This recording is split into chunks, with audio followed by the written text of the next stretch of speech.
எப்போல்லாம் ஒரு retail investor மார்க்கெட்டில் ரொம்ப பேனிக் ஆகிட்டு செல் பண்ண ஆரம்பிக்கிறோமோ அப்போ மார்க்கெட் சப்போர்ட் எடுத்து ரைஸ் ஆகுன்னு இப்போ தான் சாட்டர்டே வீடியோவில் நம்ம பேசியிருந்தோம். எக்ஸாக்டாக இன்றைக்கி அதான் நடந்திருக்கு. நிஃப்டி பயங்கரமான செல் ஆஃப் நடக்கிற மாதிரி போயிட்டு திரும்ப ரெக்கவரி ஆகி முடிஞ்சிருக்கு. அதை இந்த வீடியோவில் பார்க்கலாம், மிஸ் பண்ணாமல் பாருங்கள். இன்றைக்கி நம்ம பங்குச்சந்தை பார்த்தீங்கன்னா 500 புள்ளிகள் கேப் டவுனில் கிராஷ் ஆயிருக்குன்னு சொல்லலாம். இதுக்கு முக்கியமான காரணம் யூஎஸ் அண்டு இஸ்ரேல் ஈரானோட வார் தான். நேற்று ஈரானோட லீடர் காமினி டெத்துன்னு ஒரு நியூஸ் வந்திருந்தது. மார்க்கெட் அப்போவே தெரியும் நாளைக்கு கேப் டவுனில் ஓப்பன் ஆக போகுதுன்னு. தென் இன்றைக்கி பார்த்தீங்கன்னா அவங்களோட நியூக்ளியர் ஸ்டோரேஜ் இருக்க இடத்துலலாம் டேமேஜ்னு ஒரு நியூஸ் வந்துட்டு இருந்துச்சு. ஸோ மார்க்கெட் கண்டினியூஸாக காலையில் ஒரு கேப் டவுன், அதுக்கப்புறம் ஒரு ரெக்கவரி, அதுக்கப்புறம் திரும்பவும் கேப் டவுன், திரும்பவும் ரெக்கவரி. மார்க்கெட் வந்துட்டு ஒரு ரோலர் கோஸ்டர் ஸ்டைலில் இன்றைக்கி இருந்ததுன்னு சொல்லலாம். பட் இறுதியாக நிஃப்டி வந்துட்டு ரெக்கவரி தான் முடிஞ்சிருக்கு. அது என்னங்கிறது இந்த வீடியோவில் பார்த்தலாம். நிஃப்டி பார்த்தீங்கன்னா 312 புள்ளிகள் சரிவடைஞ்சு முடிஞ்சிருக்கு. 1.2%, 24,865 முடிவடைஞ்சிருக்கு. இதில் அதிகபட்சமாக இன்றைக்கி L and T, Reliance, Maruti, HDFC bank, IndiGo, எம்என்டம், பஜாஜ் ஃபினான்ஸ் இவங்கெல்லாம் அதிகமாக செல் ஆஃப் நடந்திருக்குது. எல்என்டி 6% வரைக்கும் விழுந்திருக்கு. நிஃப்டியில் ப்ளஸ்ன்னு பார்த்தீங்கன்னா பிஎல், Hindalco, Sun Pharma, ITC, doctor Reddy, ONGC, Cipla, JSW steel இவங்கெல்லாம் ஸ்லைட்லி பாசிட்டிவில் முடிச்சிருக்காங்க. பேங்க் நிஃப்டியில் எந்த ஒரு பங்குமே ப்ளஸில் இல்லை, எல்லாமே மைனஸ் தான். அதிகபட்சமாக ஹெச்டிஎஃப்சி பேங்க் 81 புள்ளிகள் வரைக்கும் பேங்க் நிஃப்டியை சர்வே செஞ்சுருக்காங்க. தென் நிஃப்டி பார்த்தீங்கன்னா மார்னிங் ஓப்பனிங் 500 புள்ளிகள் கேப் டவுனில் ஓப்பன் ஆகிடுச்சு. 24,650. அங்கேருந்து வெறும் 25 மினிட்ஸில் 300 புள்ளிகள் ரெக்கவரி ஆகிட்டு 24,960 வரைக்கும் மார்க்கெட் மேலே போணுச்சு. ஏற்கனவே 980 வரைக்குமே போணுச்சு. தென் அங்கேருந்து கண்டினியூஸாக பார்த்தீங்கன்னா 2 மணி வரைக்குமே இந்த 25 நிமிஷத்தில் ஏறின 300 புள்ளிகளை ஆஃப்டர் 2 மணி வரைக்கும் கண்டினியூஸாக மார்க்கெட் ஸ்லைட்லி அப்படியே இறங்கிட்டே இருந்துச்சு. கண்டினியூஸாக என்ன ஏறினாங்களோ அதை திரும்பவும் 500 புள்ளிகள் திரும்பவும் மைனஸ் போயிடுச்சு. ஸோ திரும்பவும் 2 மணிக்கு அப்புறம் மார்க்கெட் முடிவடைகிறதுக்குள்ளே திரும்பவும் எங்கே ஓப்பன் ஆனிச்சோ அங்கேயே வந்துருச்சு. 24,865 வந்து மார்க்கெட் க்ளோஸ் ஆயிருக்கு. ஒரு ரோலர் கோஸ்டர் ஏற்கனவே ஒரு என் ஷேப்பில் இருந்துன்னு சொல்லலாம். அதை நம்ம சார்ட் பார்க்கும்போது எக்ஸ்பிளைன் பண்ணுறேன். இன்றைக்கி என்எஸ்சியில் வர்த்தகம் நடந்த 3,297 பங்குகளில் advance 651, decline 2,579, unchanged 67, 52 week high தொட்ட பங்குகள் 37, 52 வீக் லோ தொட்ட பங்குகள் 635, upper circuit 41, lower circuit 204. Sector wise பார்த்தீங்கன்னா இன்றைக்கி 2 செக்டார் மட்டும்தான் நியூட்ரல், அதுவும் ப்ளஸ்ன்னு சொல்ல முடியாது, நியூட்ரலாக முடிச்சிருக்காங்க. மெட்டல் அண்டு ஃபார்மா இந்த 2 செக்டாரும் ஸ்லைட்லி ப்ளஸ், ஏற்கனவே நியூட்ரல் தான். 0.02% ஃபார்மா, மெட்டல் வந்து 0.24% மெட்டல். ஸோ அதிகபட்சமாக ஆட்டோ செக்டார் 2.2% வரைக்கும் விழுந்துருக்காங்க. Then reality 1.6%, PSU bank 1.8%, IT 1%, media 1.8%. Auto sector தான் அதிகமாக விழுந்திருக்கு. 2.2% வரைக்கும் இன்றைக்கி அதிகமாக விழுந்திருக்குது. நிஃப்டியோட டாப் கெய்னர்னு பார்த்தீங்கன்னா பிஎல், Hindalco, Sun Pharma, ONGC, ITC, Cipla, doctor Reddy, JSW Steel. So top லூசர்ஸில் பார்த்தீங்கன்னா IndiGo, L and T, Adani Ports, Maruti, Asian Paint, Tata Motor Passenger Vehicle, Bajaj Finserv இவங்களாம் டாப் லூசர்ஸில் இருக்காங்க. பட் மோஸ்ட்லி அதிகபட்சம் 6%லேருந்து 2% வரைக்கும் எல்லா பங்குகளும் இன்றைக்கி நிஃப்டி 50ல் இறங்கி தான் முடிஞ்சிருக்கு. அந்த 2 நியூட்ரலாக அந்த செக்டார் எதுன்னு பார்த்தலாம். First pharma. இன்றைக்கி கேப் டவுனில் ஓப்பன் ஆனாலும் ஓப்பன் ஆன இடத்துலேருந்து ஃபுல்லாக ரெக்கவரி ஆகி முடிஞ்சிருக்குது. பார்த்தீங்கன்னா ஃபார்மா செக்டர் தான். நம்ம லாஸ்ட் வீக்கே பேசியிருந்தோம். Pharma sector all time high பக்கத்தில் வந்துட்டுருக்கு.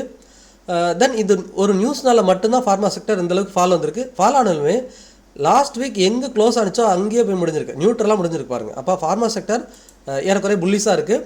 தொடர்ந்து இந்த மாதம் வந்துட்டு ஃபார்மா செக்டரை ஃபோக்கஸ் பண்ணி நம்ம பார்க்கலாம். அடுத்து பார்த்திங்கன்னா மெட்டல். மெட்டல் நம்ம கேட்கவே வேணாம். அன்சர்டனிட்டி வரும்போது கோல்டு அண்ட் சில்வர் எல்லாமே வருது. இன்றைக்கி காப்பர் அண்டு அலுமினியம் இந்த மாதிரி மெட்டல் பங்குகள் எல்லாமே வருந்ததுனால metal sector all time high பக்கத்துலேயே திரும்பவும் க்ளோஸ் வச்சிருக்குது. ஸோ பிரேக் பண்ணால் மெட்டல் அண்டு ஃபார்மா திரும்பவும் ஒரு நல்ல புல் ராலி கொடுக்கறதுக்கு அதிகமான பாசிபிலிட்டி இருக்குது. அடுத்ததாக இன்றைக்கி ஆட்டோ செக்டர் தான் அதிக அளவு ஃபாலோ ஆகி முடிஞ்சிருக்குது. இங்கே பார்த்தீங்கன்னா பட் ஓப்பனிங்லேருந்து எந்த இடத்துல ஓப்பன் ஆனிச்சோ அங்கேருந்து கொஞ்சம் ரெக்கவரி தான் இருந்தாலும் அதிகபட்சமாக 2% வரைக்கும் ஃபாலோ இருக்கிறது ஆட்டோ செக்டார் தான். அடுத்தது இன்ஃப்ராவும் ஒரு 2% வரைக்கும் ஃபாலோ ஆகி முடிஞ்சிருக்குது. பட் எல்லா செக்டாருமே இந்த ப்ரீவியஸ் கேப் இங்கே பார்த்தீங்கன்னா அந்த ட்ரேட் டீல் நடந்தப்போ எல்லாமே ஒரு சூப்பரான கேப் அப் நடந்துச்சு இல்லையா, அந்த கேப்பை வந்து இப்போ ஃபில் பண்ணிக்கிட்டு இருக்கிறாங்க. ஏறக்குறைய அந்த கேப்பை ஃபில் பண்ணிச்சு பாருங்களேன். இங்கே இன்ஃப்ராஸ்ட்ரக்சர் இந்த ட்ரேட் டீல் நடந்தப்போ இங்கேருந்து 9,100லேருந்து ஏறக்குறைய 9,400க்கு ஒரு கேப் அப் நடந்துச்சு. ஸோ அந்த கேப்பை ஏறக்குறைய ஃபில் பண்ணிடுச்சு. சேம் ஆட்டோ செக்டாரும் பாருங்களேன். ஆட்டோ செக்டார் 26,700 இருந்தது. அங்கேருந்து ஸ்ட்ரைட்டாக 27,500 வரைக்கும் கேப் அப். இப்போ ஏறக்குறைய அந்த கேப்பை ஃபில் பண்ணிட்டு வந்துட்டுருக்கு. இன்னும் ஆனால் ஃபில் பண்ணல.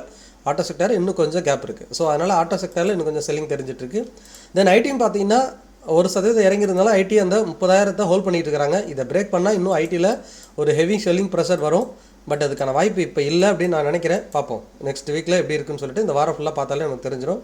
தென் ஃபைனலாக இப்போ நிஃப்டியை பார்த்துடலாம். நிஃப்டியில் என்ன தான் செல்லிங் வந்தாலும் 24,300 வந்தால் அகைன் அங்கேருந்து 26,300 போகுது. பேசாமல் ஒரு கால் ஆப்ஷன் வாங்கி வச்சாலே மார்க்கெட்டில் சம்பாரிச்சிடலாம் போல் ஸ்டாக்கை வாங்கி வைக்கிறத விட. நிஃப்டி பார்த்தீங்கன்னா எக்ஸாக்டாக திரும்பவும் அந்த 24,300க்கு பக்கத்தில் வந்துட்டு மார்க்கெட் சப்போர்ட் எடுத்து ரைஸ் ஆகிடுச்சு, ரெக்கவரி ஆகி தான் முடிஞ்சிருக்கு. இதுக்கு முன்னாடி பார்த்தீங்கன்னா பிப்ரவரி 1ஆம் தேதி நம்ம பட்ஜெட் வந்துச்சு இல்லையா, அன்னைக்கு வந்த லோ தான் இன்றைக்கி மார்க்கெட் வந்திருக்கு. ஏறக்குறைய அன்றைக்கி லோ பார்த்தீங்கன்னா 24,571. பிப்ரவரி 1ஆம் தேதி பட்ஜெட் அன்னைக்கு வந்த லோ 24,571. இன்றைக்கி மார்க்கெட்டோட லோ பார்த்தீங்கன்னா 24,603. ஏறக்குறைய ஒரு 30 பாயிண்ட்ஸ் தான், 30 பாயிண்ட்ஸ் தான் பக்கத்தில் இருக்குது. ஸோ அந்த லோக்கே மார்க்கெட் வந்துருச்சு. பட் அன்றைக்குமே பார்த்தீங்கன்னா ரெக்கவரி ஆகி தான் முடிஞ்சிருது. மார்க்கெட் க்ளோசிங் பார்த்தீங்கன்னா பிப்ரவரி 1ஆம் தேதி க்ளோசிங் பார்த்தீங்கன்னா 24,800 தான் க்ளோசிங் வந்துச்சு. இன்றைக்கும் மார்க்கெட் 24,865 தான் க்ளோஸ் வந்திருக்கு. ஸோ அந்த 24,800க்கு மேலேயே தான் இந்த இடத்துல 2 தடவையும் ஓப்பனிங் ஆனது, கீழே ஓப்பன் ஆனாலும் மேலே வந்து க்ளோஸ் வச்சுருக்காங்க. தென் கண்டினியூஸாக மார்க்கெட் எப்படி இருக்குன்னு பார்ப்போம். ஆனால் 24,300 பிரேக் பண்ணாத வரைக்கும் மார்க்கெட் என்ன நினச்சோம், திரும்ப இங்கேருந்து 26,300 நோக்கி போகும். அங்கேருந்து திரும்பவும் பிரேக் ஆகலை, ஆல் டைம் ஹை பிரேக் பண்ணலாம், திரும்பவும் இந்த 25,300 வரும். அதையும் பிரேக் பண்ணால் 24,300 வரும். ஸோ இது ஒரு சைட்வேஸ் மார்க்கெட் அப்படின்னு நம்ம ஆல்ரெடி பேசியிருந்தோம். எக்ஸாக்டாக நம்ம என்ன எதிர்பார்த்தோமோ அது நடந்தது. ஆனால் நம்ம என்ன பேசணும் லாஸ்ட் டைம், இதை 24,300 பிரேக் பண்ணால் ஒரு அக்ரெசிவான செல்லிங்கும் வரும்னு பேசியிருந்தோம். அந்த செல்லிங் வந்துச்சு. பட் இந்த நியூஸ்லாம் வரும்னு நமக்கு அப்போ தெரியாது. ஆனால் 25,300 பிரேக் பண்ணால் ஃபால் ஆகுங்கிறது நம்ம முன்னாடியே பேசிட்டோம். அப்போல்லாம் இந்த வார் பற்றி நியூஸே வரல, அப்பயே நம்ம பேசியிருந்தோம். பட் டெக்னிக்கலாகவே இந்த இடங்கிறது ஒரு பிரேக் அவுட் பாயிண்ட் தான். இதை பிரேக் பண்ணால் செல்லிங் அதிகமாக வருது. பட் அந்த டைமில் நியூஸும் வந்திருக்கு, அதனால் செல் ஆகிடுச்சு. ஆனால் கீழே வந்தப்புறம் ரெக்கவரியும் ஃபாஸ்ட்டாக இருக்குன்னு பேசியிருந்தோம்.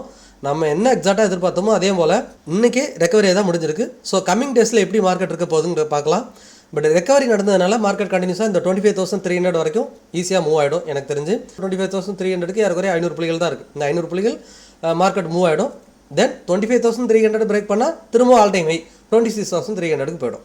ஸோ ஃபார்மா அண்டு மெட்டல் இந்த 2 செக்டார் இப்போதைக்கு மார்க்கெட் சப்போர்ட் பண்ணிட்டு இருக்காங்க. எனர்ஜி அண்ட் இன்ஃப்ராஸ்ட்ரக்சர் இந்த 2 செக்டாரும் பர்ஃபார்ம் பண்ணணும்னு நான் எதிர்பார்த்தேன், மார்க்கெட் சப்போர்ட் பண்ணுன்னு. பட் ஒரு நாள் செல்லிங்கை வச்சு நம்ம எதுவும் டிசைட் பண்ண முடியாது. ஏற்கனவே நம்ம எதிர்பார்த்த மாதிரி மார்ச் மந்த் ஏதாவது ஒரு டைரக்ஷன் எடுக்கிறதுக்கு வாய்ப்பு இருக்குது. நம்மளோட பங்குச்சந்தை இந்த வாரமே அந்த டைரக்ஷன் தெரியறதுக்கு வாய்ப்பு இருக்குது. நல்லா மார்க் பண்ணிக்கோங்க. 24,300 மார்க்கெட் எக்காரணத்துக்கு கொண்டு பிரேக் பண்ணி ஒரு டே கேண்டில் கீழே க்ளோஸ் வச்சா கூட நான் பேரிஸ் மோடுக்கு மாறிடுவேன். மார்க்கெட் அதுக்கப்புறம் இன்னும் செல் ஆகிறதுக்கு வாய்ப்பு இருக்குது. ஆனால் அது நடக்கிறப்ப பார்த்துக்குவோம். இப்போ நிஃப்டி வந்துட்டு திரும்பவும் சப்போர்ட் எடுத்திருக்கு. அகைன் மேலே ரைஸ் ஆகிறதுக்கு தான் வாய்ப்பு இருக்க மாதிரி நான் ஃபீல் பண்ணுறேன். நீங்கள் முதலீடு செய்வதற்கு முன்னாடி உங்களோட ஃபினான்ஷியல் அட்வைசரை கட்டாயமாக டிஸ்கஸ் பண்ணுங்கள். ஆனால் இந்த மாதிரி ஒரு பேனிக் சுச்சுவேஷன் வரும்போது தான் விலை ரொம்ப மலிவாக கிடைக்கும், நல்ல ஸ்டாக்ஸ் எல்லாம் ரொம்ப வேல்யூவேஷன் சீப்பாக கிடைக்கும். அப்போ தான் நம்ம குறைந்த விலையில் வாங்க முடியுங்கிறத நம்ம ஆல்ரெடி சாட்டர்டே வீடியோவில் பேசினது தான். ஒருவேளை உங்கள்கிட்ட ஆவரேஜ் பண்ணுறதுக்கோ இல்லை பை பண்ணுறதுக்கோ அமௌண்ட் இல்லைன்னா கட்டாயமாக ஹோல்ட் பண்ணுங்கள்.